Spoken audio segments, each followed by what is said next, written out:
Hello mga kolokoy, ngayon pala tutudluan ko kayo paano magluto ng sinigang na baboy. Maghihiwa muna tayo ng onion.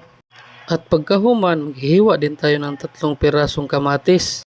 At syempre, lalagyan din natin ng radish. Kaya hihiwain na natin to.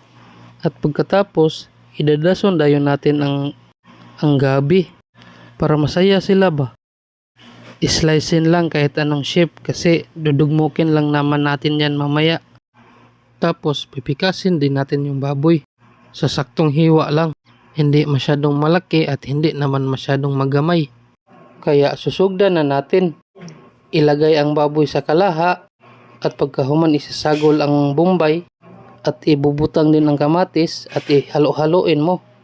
Isabay na lang natin ang gabi kasi matagal tong mahumok ba? Hindi ko alam yung Tagalog nun. At pagkahuman ng 3 minuto, lalagyan na natin ng tubig, yung sakto lang. At siguraduhin takpan natin ng takip para yung init talaga hindi gagawas.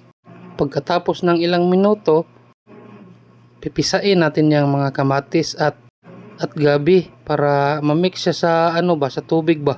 Mahalo pala. Lahat yan dodorogin natin. At pagkahuman, ibubutang din natin yung radish.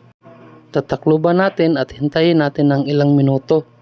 At pagkadugay-dugay, ilagay na natin yung sili na green. At lagyan na natin ng black pepper, yung durog o di kaya wasak. Halo-haloin lang mang maigi at tatakluban natin. At bubutangan natin ng tuyo, yung sakto lang sa sukat para malami-lami siya ba. At pagkatapos, bubutangan natin ang Knorr sinigang sa gabi mix para mas mulamiid siya ba. Lagyan ng asin, bitsin, at sagol-sagolin. At pagkadugay-dugay, ibubutang natin yung lawas ng tangkong. Pagkaabot ng ilang minuto, isusunod din natin yung dahon ng tangkong para masaya sila ba. Mikos-mikos lang ng maigi para mas masarap siya tanawin. At ito na, malapit na siyang maluluto. At ito na ang finished product. Tara, kaon tayo. O sa mga hindi natuwa, mag-like naman kayo at huwag kalimutang mag-follow.